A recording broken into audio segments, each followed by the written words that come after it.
Què tal, com estan? El nostre convidat d'avui és periodista, doctor en Sociologia, ha estat professor visitant a Brown University de Providence, a Rhode Island, als Estats Units. S'ha especialitzat en Sociologia de la Llengua i en Societat de la Informació. Especialitats que, si en algun lloc són d'aplicació immediata, és el domini lingüístic català i el País Valencià. Ha estat treballador del Canal 9 de televisió des d'abans de les seves emissions el 1988 i fins al dia que el van tancar, ara fa una mica més d'un any.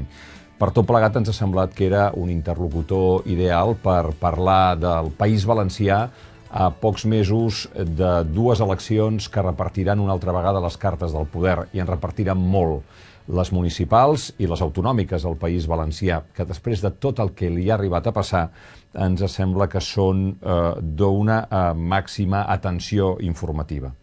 Toni Mollà, moltes gràcies per venir a l'estudi. A vosaltres, bon dia. Fa una mica més d'un any que va tancar el Canal 9. Com és un país sense tele pròpia, després de 24 anys d'haver-ne tingut una? Quina mena de silenci queda després del tancament de les emissions? És un silenci que no és només comunicatiu, no?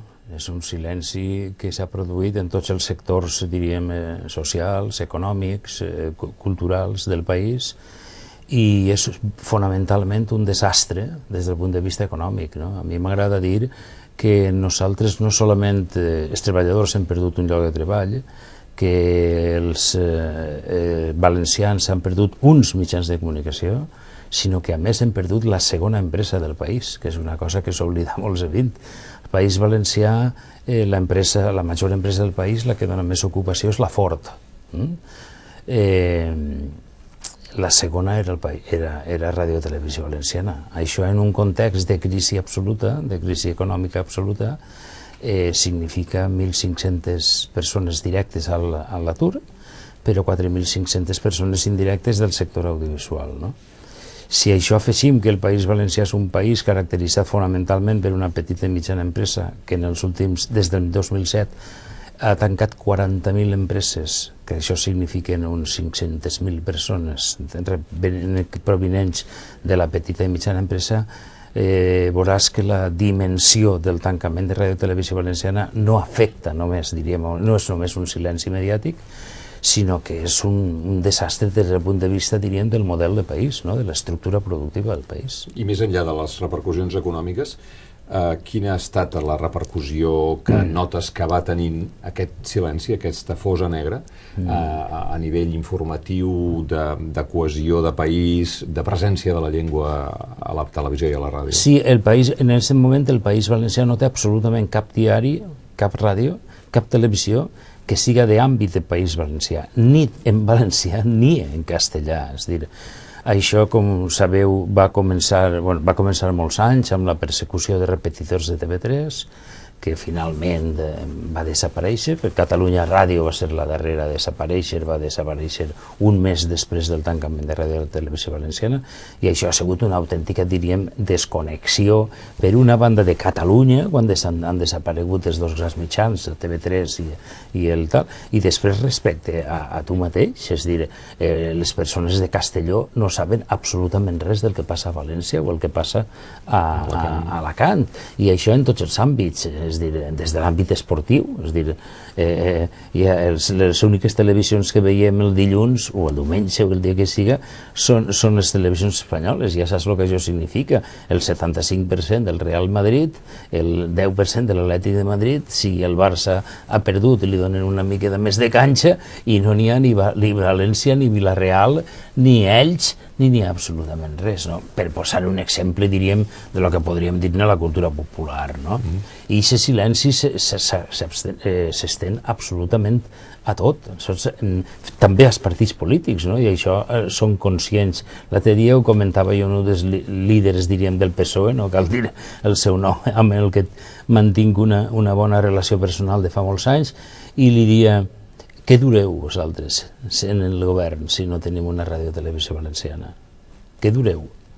Dic, perquè és que ningú parlarà de vosaltres quan estigueu vius, no quan estigueu morts. Hòstia, diu, no, nosaltres sabem, l'esquerra valenciana sap que la primera cosa que ha de fer si realment vol visualitzar d'alguna manera el canvi polític que tots esperem que s'esdevinga el mes de maig, és reobrir la Ràdio Televisió Valenciana. Jo crec personalment que n'hi ha una cosa anterior que han de fer, no? I que és una cosa moral, no? I ells estan d'acord amb mi, no? Però jo sempre m'agrada recordar-la.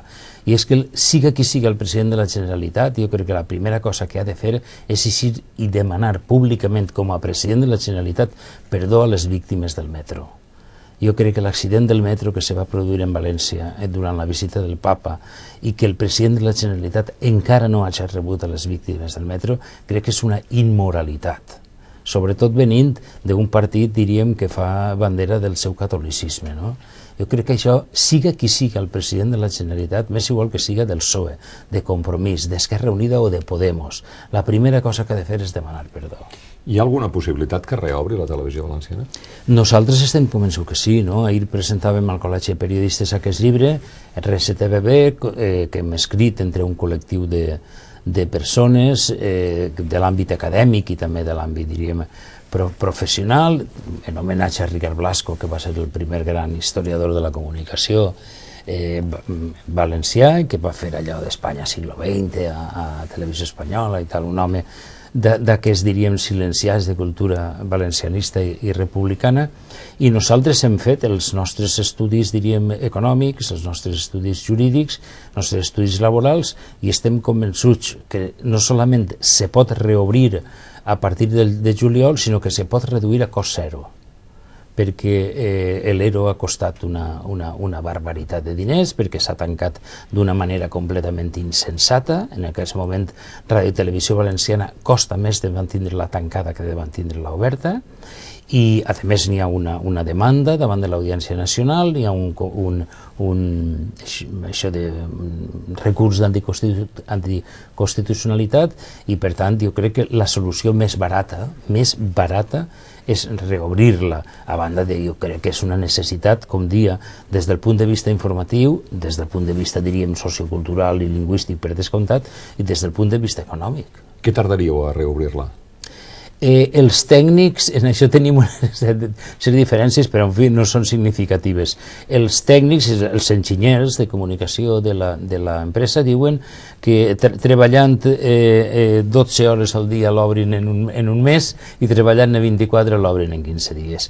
La xarxa que és nostra, el País Valencià té una xarxa pública de repetició de la senyal, de Catalunya no en té, per exemple, fa a través de la xarxa d'Avertis. Jo crec que és un gran capital tindre la xarxa pròpia, i la televisió està absolutament muntada. Per tant, per Sant Joan podria reobrir?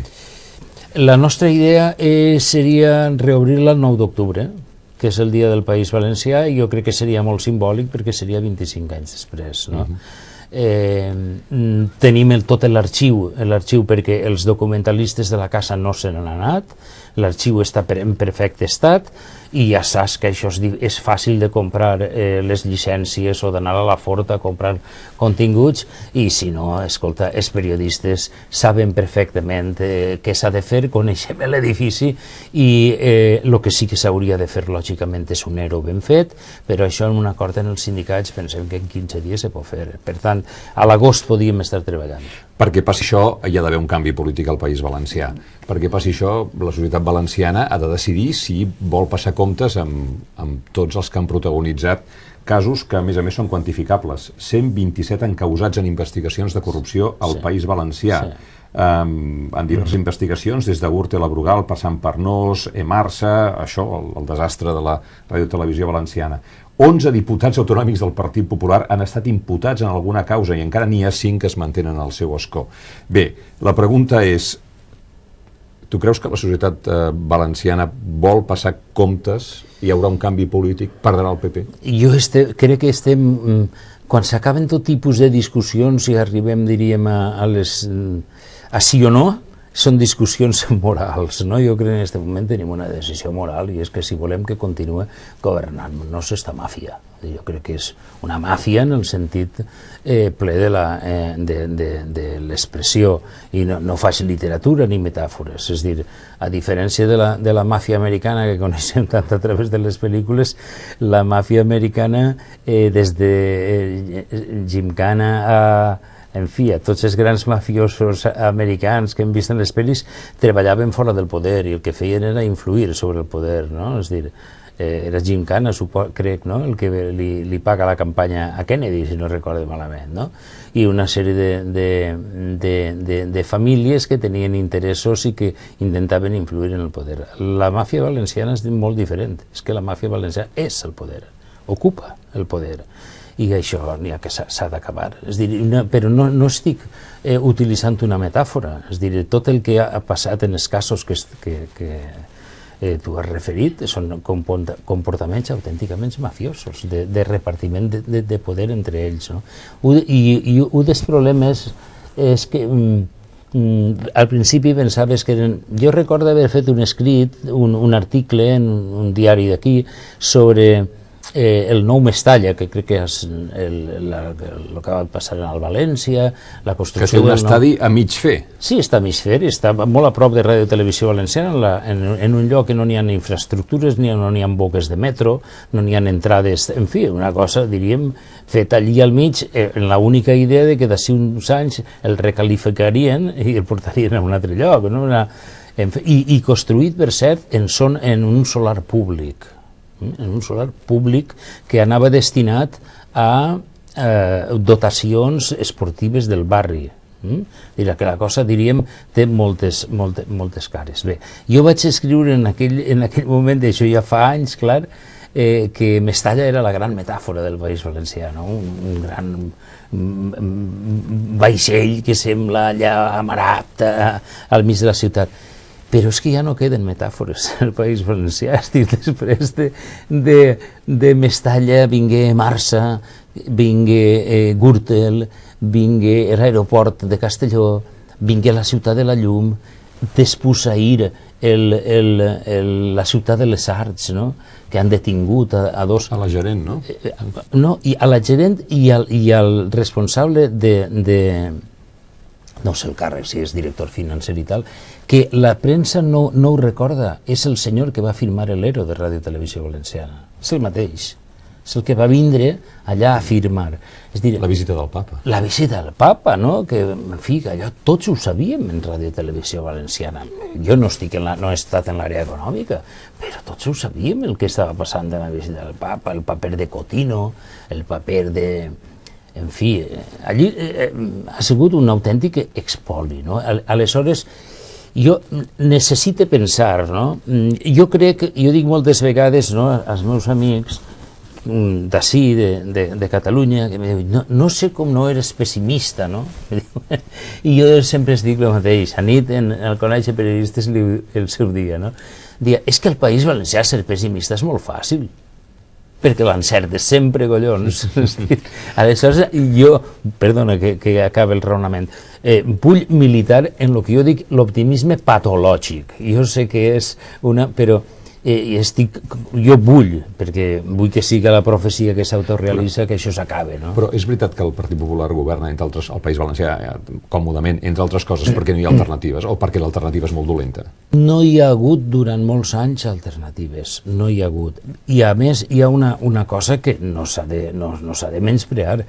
El Partit Popular durant molts anys, a través de Canal 9, però també a través d'això que ara se'n diu tant, la societat civil, etc. Ha connectat bé amb el país. No solament ha connectat bé, sinó ha construït això que Gramsci dia una hegemonia cultural. L'ha construït. És dir, en el País Valencià... Nova o aprofitant-se del blaverisme? Aprofitant-se, per una banda, del blaverisme, però no solament del blaverisme, sinó d'una sèrie de manifestacions populars típiques del país que diríem han fet una autèntica metàstasi, no?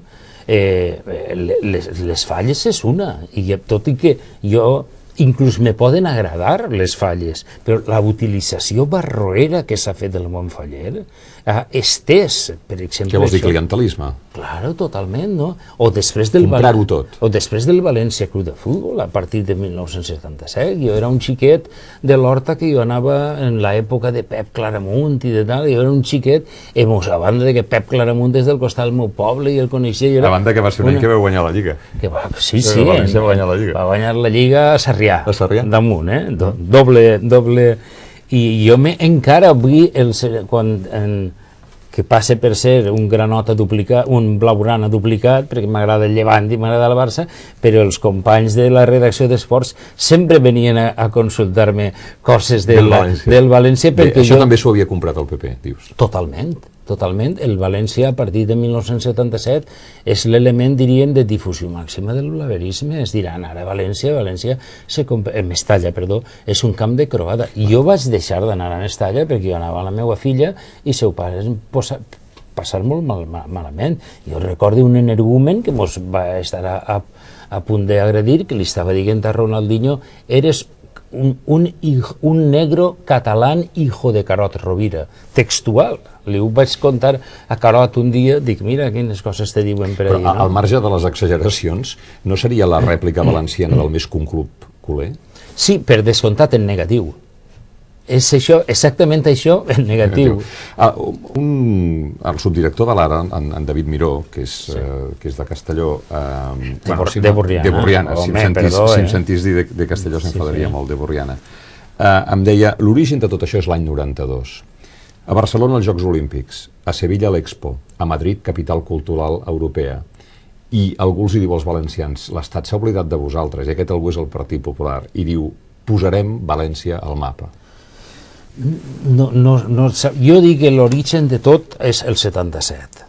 El 77 hi ha un colp d'estat ideològic, que és el que jo anomeno el blaverisme, que no és només anticatalanisme, és molt més coses que... És tan així, em permeto recollir el teu pensament en un llibre. Blaverisme, segons la definició de Toni Mollà, xenofòbia, autoodi, antiintel·lectualisme populista, antirracionalisme, conservadorisme social, conformisme, autosatisfacció narcisista, anticatalanisme. Aquesta és la idea que construïssin del país. Molt més que anticatalanisme. Clar, jo recordé haver parlat un dia amb Joan Fuster, poc abans de morir, i jo li ho vaig dir, dic, Joan, a tu t'haurien posat les bombes exactament igual si hagueres escrit en castellà. Perquè era un intel·lectual. Clar que sí, perquè era un intel·lectual. Perquè era un intel·lectual que trencava absolutament, diríem, en tota la tradició que teníem al país i que trencava absolutament en totes aquestes idees. Entonces, ixa idea que naix en el 77, possiblement té raó David, que a partir no sé si el 92, però després el 95, amb l'arribada crec que és el 95, no?, de Zaplana sí, crec que és el 95, a la Generalitat Valenciana, encara que primer havia arribat a Benidorm, que això s'oblida. Benidorm és una mena de Las Vegas valenciana, on manen allà una sèrie de famílies, incloses la família de l'Aire Pajín i companyia. És a dir, tenen molt ben repartit el poder per barris, no?, com feia les màfies a la ciutat de Nova York en el seu moment, i encara continuen repartint-se el poder per barris, no?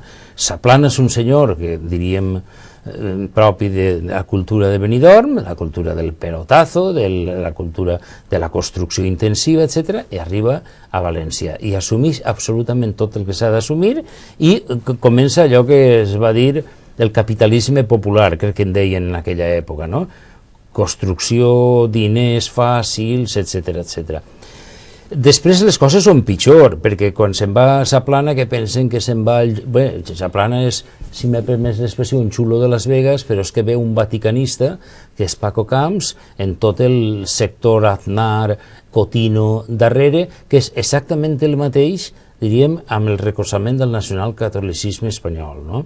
I clar, allò, tot això ho han... Vingui l'aigua para todos, perquè és una de les campanyes més importants que s'han fet allí i que normalment s'obliden, que és la campanya contra el tema de l'Ebre. A favor del trasbassament de l'Ebre. Claro. Del Plan Hidrológico Nacional. Del Plan Hidrológico Nacional, no? Quan t'escoltes, estava el Xúquer, estava tal, no necessitàvem allò.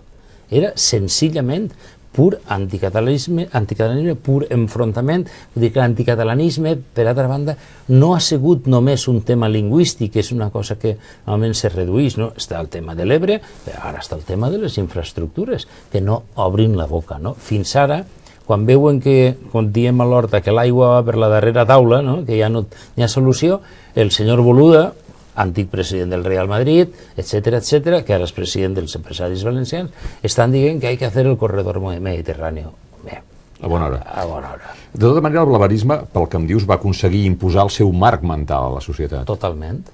Sí, de fet, però, i en això també té una gran culpa el PSOE, que és el partit governant, que en aquell moment, que assumís, en ares, diríem, de desmuntar-lo, assumís tot l'imaginari simbòlic i diríem sentimental del país i deixa de costat de totes les reivindicacions de lo que era, diríem, el valencianisme tradicional, que alguns, injustament crec jo, redueixen a això que diguem fusterianisme, no?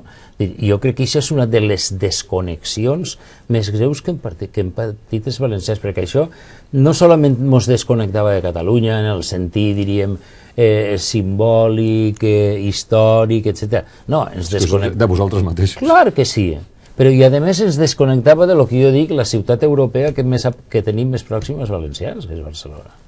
I això és una cosa que es dirà, avui, jo no sé, no ho he quantificat, però jo no sé la quantitat de valencians que viuen a Barcelona, n'hi ha de professors, la meva filla mateixa viu així, no?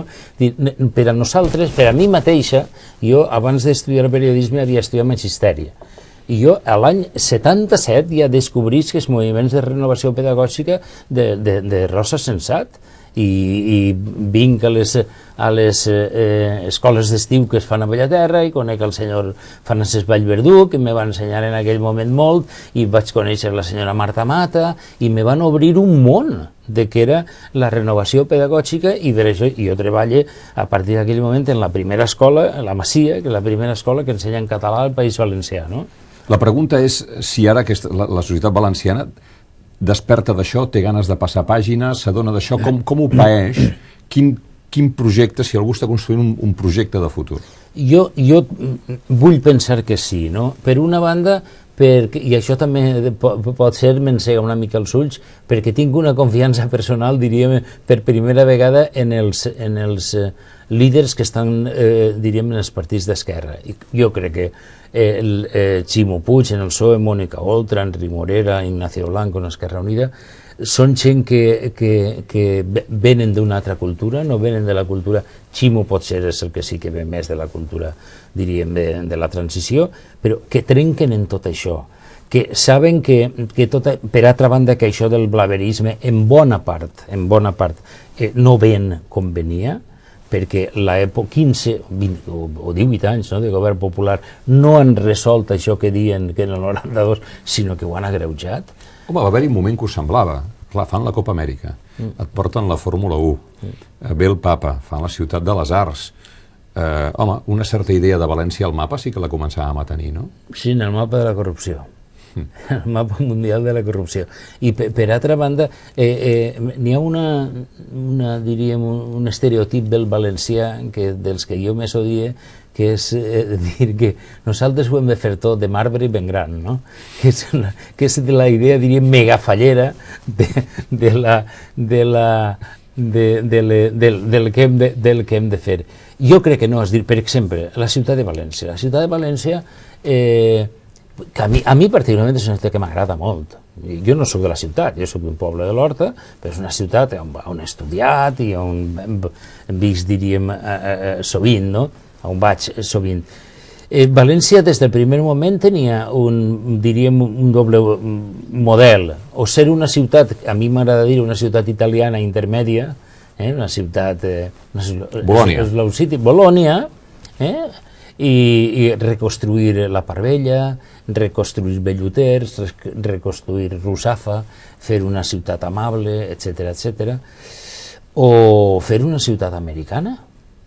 I llevat del primer alcalde, que va ser Ricard Pérez Casado, que jo crec que sí que tenia una idea de model de ciutat, i que se'l carrega el mateix PSOE, se'l carrega el mateix Lerma, els altres, senzillament, han fet això de València una ciutat extensiva, que han arrasat l'Horta, que jo crec que és un dels paisatges humanitzats més interessants que hi ha al sud d'Europa, l'Horta de València, que va des de Sagunt pràcticament fins a Sueca. Han arrasat, han entès l'Horta només com un solar, i la part vella, inclòs el barri del Carme, que té, per exemple, dos dels claustres més interessants que jo conec, o la Jueria, que ho han arrasat. És a dir, aleshores han tingut una idea de que tot lo vell s'havia d'arrasar i que el que importava era l'obra nova, no? Però hi ha més que això. Tu abans has començat parlant de l'impacte econòmic de la decisió de tancar la tele valenciana. Sí. Si parlem de diners, el País Valencià no és només que s'hagi quedat sense mitjans, és que s'ha quedat sense poder financer. Bancaixa, el Banc de València i la Cama han desaparegut. Totalment, totalment. I això ja sabem com ha sigut, és a dir, en un moment determinat canvien la llei de caixa. Primera, que les caixes naixen, com diríem, unes iniciatives de lo que podríem dir en el seu moment la societat civil, no? Després se polititzen, canvien a més la llei de caixes, s'aplana per a que tindre majoria, i els partits majoritaris entren en el joc. I això tampoc no ens hem d'enganyar i hem de fer el diagnòstic ben fet.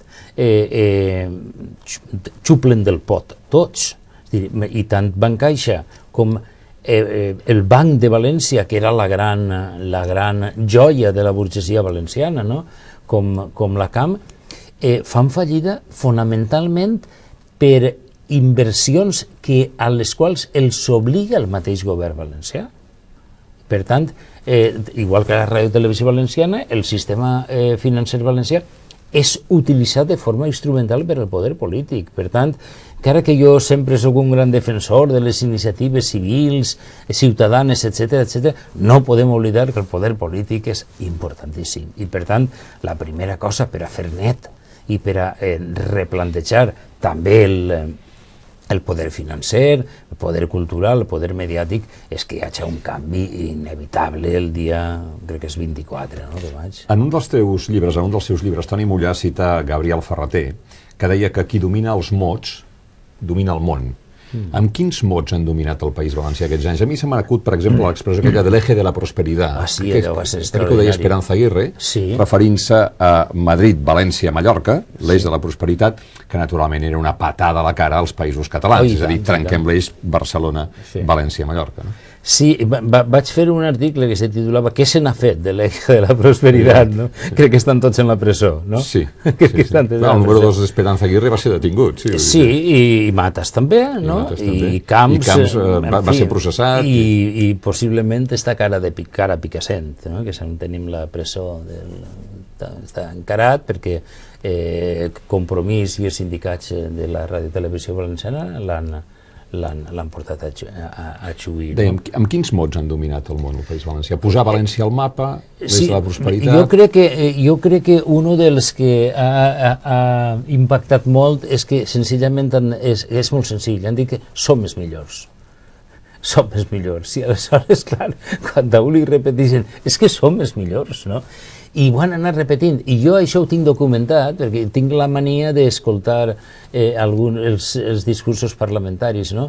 I és l'única frase que han repetit tots els presidents en les preses d'investidura, s'aplana, tal. Jo vaig fer un article una vegada explicant, dic, collons, que canvien el negre, no? Perquè que canvien el que fa el discurs, perquè és que si no sempre el mateix discurs i sempre acaba dient el mateix. Som els millors. I jo crec que això n'hi ha molta gent, especialment, ja saps que això, a mi no m'agrada molt citar la generació del 98 i tot, però la generació del 98, d'Américo Castro i companyia, i Ortega i tot això, que són, per cert, els inventors d'això de la casta, que ara està tan de moda, això és d'Américo Castro, no ho ha inventat la Coleta, no? A casta, doncs hi havia un odi, diríem, als millors, diríem, als intel·lectuals. Hi havia un antiintel·lectualisme que s'ha utilitzat molt en moviments populistes, etc. No? En el País Valencià això s'ha utilitzat molt, no calia que vinguera Podemos. És a dir, ixe traspassar, diríem, al poble pla, per dir d'alguna manera, la idea que som els millors, incloïa un odi, diríem, i un menyspreu de lo que podrien ser les idees, i per això al moviment, diríem, valencianista i especialment al fusterianisme se'ns ha acusat, dic se'ns ha perquè me declare part d'això, se'ns ha acusat moltes vegades d'elitistes, d'intel·lectuals, de no estar tal. I l'última gran jugada del PP darrerament, perquè com que ja no li queden bales en l'escopeta, en tenen dos: intentar recuperar el vell anticatalanisme, que jo crec que les condicions no són les del 77 o almenys no funciona en els mateixos termes que funcionava llavors, i per una altra banda han recuperat, sobretot després de la prohibició dels bous a Catalunya, han recuperat allà i han fet bé d'interès cultural els bous de carrer, no? I en aquest moment el PP està donant una ajuda bestial a tot això, no? Si me permets de posar un exemple, el meu poble mateixa, durant la transició... Quin és el teu poble? Meliana, està al costat de la ciutat, a 5 quilòmetres. Durant la transició política hi havia 5 associacions culturals, no? La qual cosa significava que se generava molt de debat en un poble de 12.000 habitants, però que se generava idees, ara hi ha 5 penyes taurines. En fi, és diferent, no? Amb quants anys? Pues des del 77, diríem, que fundàrem la primera associació fins ara no n'hi ha associacions culturals, n'hi ha 5 penyes taurines. Amb menys de 40 anys. Una feminista, per exemple. De totes maneres, sí que ha canviat alguna cosa. Els vostres veïns del nord es volen independitzar, o sí, alguns dels vostres veïns del nord. Sí. I han arribat a fer una consulta, un diumenge van anar a votar 2.300.000 persones, de les quals gairebé 2 milions, o gairebé 1.900.000 van dir que sí, que es volien independitzar. Sobre això, saps, el cantant Raimon, que resideix a Barcelona, va dir... Al País Valencià hi ha un anticatalanisme que està funcionant i que està manant, i això pot créixer si es crea un estat català, perquè jo no sóc independentista, no m'he plantejat mai, des de València això es veu d'una altra manera, i jo sóc d'allà i sé les repercussions que pot tenir. Per tant, no ho tinc clar, tinc una certa perplexitat, tinc molts dubtes. Tu quines repercussions creus que pot tenir el País Valencià? O està tenint el moviment? Sí, no ho veig exactament igual que Raimon, en tot el meu respecte i afecte personal, no? Primera, perquè els catalans tenen dret absolutament total a fer el que creguen oportú, al marge de les repercussions que tinga allà. 2, no estic segur de que les repercussions allí siguin totes roïns. Quan allí, si els catalans se n'aneu i els bascos possiblement també, algú haurà de pagar la festa. I els que haurem de pagar la festa, dic la festa espanyola, els que haurem de pagar la festa espanyola serem els valencians i els balears, no? I potser aleshores els valencians diran, collons, per què no se n'anem els catalans i no paguem la festa? Jo crec que en Espanya, en fi, potser queda una miqueta reduccionista, però l'Espanya, diríem, o l'estat espanyol, queden només 2 models, els models, diríem, moderns, industrials, etc., de Catalunya i Euskadi, a banda, diríem, de Madrid, i després l'Espanya, que a mi m'agrada dir, un poc metafòricament, cerealista i subsidiària, en els sentits diversos que té la paraula subsidi, que és el que quedaria. Els valencians hauríem de triar. Si nosaltres volem quedar-nos com a part de l'Espanya serialista i subsidiària, doncs ja sabem el que ens tocarà pagar. I per tant la decisió no serà una decisió sentimental, no serà una decisió cultural, no serà una decisió lingüística, i segurament els valencians, exactament com hem fet nosaltres el tema de la RTBB, que hem fet la quantificació econòmica, haurem de fer una quantificació econòmica. Mire, a nosaltres paguem això i ens lleven això. És a dir, nosaltres... N'hi ha molts exemples, no? És a dir, nosaltres per a vindre a ir de València a Barcelona 30 euros de peatge, no? I jo vaig a Sevilla des de València i no pague ni una peseta de peatge. A Madrid s'han construït 2 ramals de l'A3, un que va des de València a Madrid i un altre que va des d'Alacant a Madrid. Totes aquestes coses no són de baix, no? Diuen al meu poble que el dimoni no fa res per l'amor de Déu, no? És dir, no sé si és això, però, en fi, les infraestructures, és dir, és un tema terrible, no?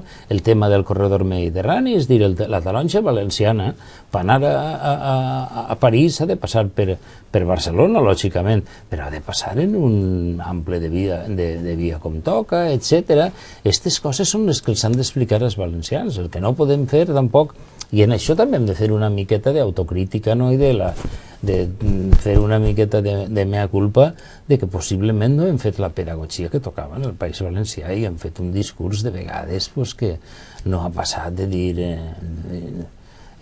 nosaltres parlem català, nosaltres som... Escolta, això no hi ha prou, és dir, n'hi ha que elaborar un discurs de material, un discurs de les infraestructures, etc. I des de Catalunya us han arribat missatges o actituds polítiques o socials maldestres, contraproduents? Què ha fet malament Catalunya a València? Jo crec que moltes coses, jo ho dic amb tot el meu dolor de cor, no? A mi em pareix, per exemple, greu que ni els governs de Convergència ni els governs del tripartit hagin obert mai ni una senzilla delegació a València i que hagin deixat tota la política cultural, tant els convergents com els tripartits, en mans de lo que a mi m'agrada dir un cònsul, no? Que és el holding del senyor Climent, no? Que han deixat la política cultural a través de... Jo crec que això no ha sigut bo, jo crec que haurien d'haver institucionalitzat d'alguna manera les relacions i que haurien hagut unes relacions normals entre les associacions valencianes, entre les associacions d'empresaris, de treballadors, etc. I per descomptat que el tema dels mitjans de comunicació s'ha d'haver regularitzat, no?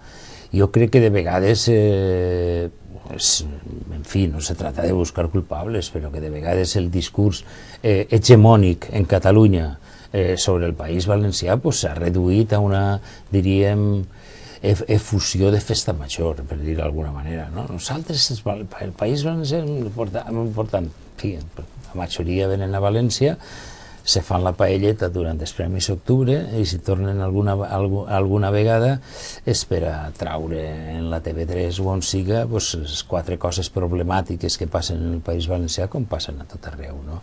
Això seria un tema, diríem, de tesi doctoral, però jo en això ho he escrit... Quin títol tindria la tesi? Bueno, jo vaig ser coordinador d'un llibre que es titulava Nosaltres ex-valencians, perquè era un llibre en què nosaltres, el meu capítol seria Nosaltres els indígenes, perquè era una queixa. A tu que ets de la tele et puc demanar que et posis una mica més favorable a càmera. Perdó.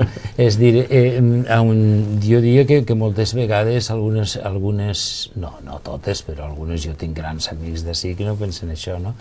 Però algunes idees sobre el País Valencià que a mi no m'agrada dir que són colonials, però de vegades li fique cometes, no?, a la paraula colonial. Sí, com ara? Jo crec que de vegades confonen, diríem, la Sénia en l'oceà Atlàntic, no? És dir, que quan parlen d'allò, parlen de... Escolta, però el País Valencià i Catalunya tenen un contínuum territorial exactament igual que tenen els països nòrdics, per exemple, els països nòrdics, o Bèlgica i Holanda. Bèlgica i Holanda han elaborat, per exemple, el Tractat de la Unió de la Llengua Neerlandesa, que no fa falta que els governs diguen res i que és un tractat que permet la col·laboració lingüística, cultural, industrial, etc. Els països nòrdics tenen el CREANord, que fan, coordinen des del 97 les polítiques culturals, i que això ha fet créixer exponencialment tota la cultura dels països nòrdics. Nosaltres no hem fet res. Nosaltres hem dedicat, alguns se dediquen a dir que en València també se parla català. Molt bé. I a València és que dir-nos valencians no estem catalans. Molt bé. Alguna cosa més? Alguna cosa més? Alguna cosa més. Hauríem d'anar acabant. Jo no vull tampoc... El tema central de la conversa, òbviament, era el País Valencià, això és clar, per això hem convidat Toni Mollà, però no ens l'acabaríem, perquè algú que té una visió molt més àmplia de l'actualitat, sobretot de la comunicativa, permet molts altres temes de conversa. Però per fixar-ne un, estem sota l'impacte del món occidental dels atemptats de París, contra Charlie Hebdo, la reacció posterior, el taló de fons del xoc de les civilitzacions, totes aquestes coses. Però per agafar només un element d'aquesta notícia tan complexa i tan densa, caram, quants defensors de la llibertat d'expressió que van sortir de sota les pedres l'endemà, no? Sí, i alguns realment espectaculars, no? Jo, a més, és una cosa que me dol molt, perquè jo soc un afrancesat consorte. Estic casat amb una senyora que va viure des del naixement als 15 anys a París, a Colombe, a la banlieue, i la meva filla és filla de l'escola pública francesa. Per tant, aquest tema l'hem viscut d'una manera... La meva dona sempre ha anat a l'escola francesa, que diríem que era l'element, el pilar fonamental de la... Dels valors republicans. Sí, dels valors republicans, amb jueus, amb musulmans, amb tal, no? I vivia en una zona que no és, diríem, le Marais, o no és el... I tot això no passava, no? Ella va conviure d'una manera molt amistosa, per tant, alguna cosa ha fallat en l'estat francès, no? L'altre dia, Valls deia que hi ha uns guetos urbanístics... Va parlar d'apartheid, que a França hi ha apartheid, dit pel primer ministre. Això és cert, jo conec bastant allò, la meva família, ho coneixem, això és cert, les resolucions que presenta ell són terrorífiques, no?, com reintroduir el servei militar i coses això. Alguna cosa s'hauran de plantejar. A França hi ha en aquest moment una falta de... és a dir, una compartimentació total entre les comunitats, diríem, constitutives de la França moderna, no? A banda d'això, hi ha un fracàs, diríem, de la laïcitat com el valor central de l'estat francès, no? Dit això, tots hauríem de tindre molta cura de les paraules que utilitzem, perquè com tu dius al principi, qui domina els mots domina el món, però que els domina malament els mots fa molt de mal, no? Kapuscinski solia dir que la guerra no comença en el primer tir, sinó en la primera paraula, no? I les paraules de vegades hauríem de medir-les una miqueta. Ho dius també pels de Charlie Hebdo? Ho dic per tots, és a dir, que hauríem de ser... Home, per descomptar que jo no me vaig a ficar en el que feia Charlie Hebdo en absolut, no? Però als Estats Units, per exemple, la primera esmena ja saps que permet tot tipus de... Se pot cremar la bandera americana. No passa res. Si no recordem mal, fa un parell d'anys, devies estar tu allà encara, el mateix Obama va demanar que no cremara l'Alcorà perquè tal, no? I per tant allí se pot fer, però s'intenta no fer això. Jo soc un gran... Jo me considero una persona agnòstica i per tant no tinc, de fet, jo crec que les religions actuen en bona mesura com les grans majors de Hollywood, no? Són els grans conglomerats informatius del moment, que els rabins i els nostres capellans i els imams tenen tant de poder com la Warner, la Disney i la Paramount, i que per tant això, i a més diríem d'una manera quasi monopolística, no? És a dir, que tenen els països molt controlats. Això hauríem d'analitzar com se fa, i jo segurament tampoc és que sigui un especialista sobre això, però sí que hauríem de pensar quin és el lloc de la religió, si la religió en l'espai públic ha de tindre... La religió per a mi és un fenomen privat, i la prova és això que te deia al principi, la meva dona o la meva filla, que són filles de l'escola francesa, mai han tingut ningú plantejament religiós al seu ensenyament, però sempre han tingut un gran respecte per les religions, no? Jo no sóc religiós, però crec, en fi, que com en tot hi ha elements positius i elements negatius. Dit això, determinats defensors de la llibertat d'expressió més valdria que se callaren, no? I en nosaltres també, perquè s'ha acabat aquí l'entrevista. Toni Mollà, moltíssimes gràcies per haver vingut. Moltes gràcies a tu, encantat. I a vostès, com sempre, gràcies per haver-nos seguit al peu de la finestra, on han estat seguint l'entrevista i poden deixar els seus comentaris. Fins una pròxima ocasió.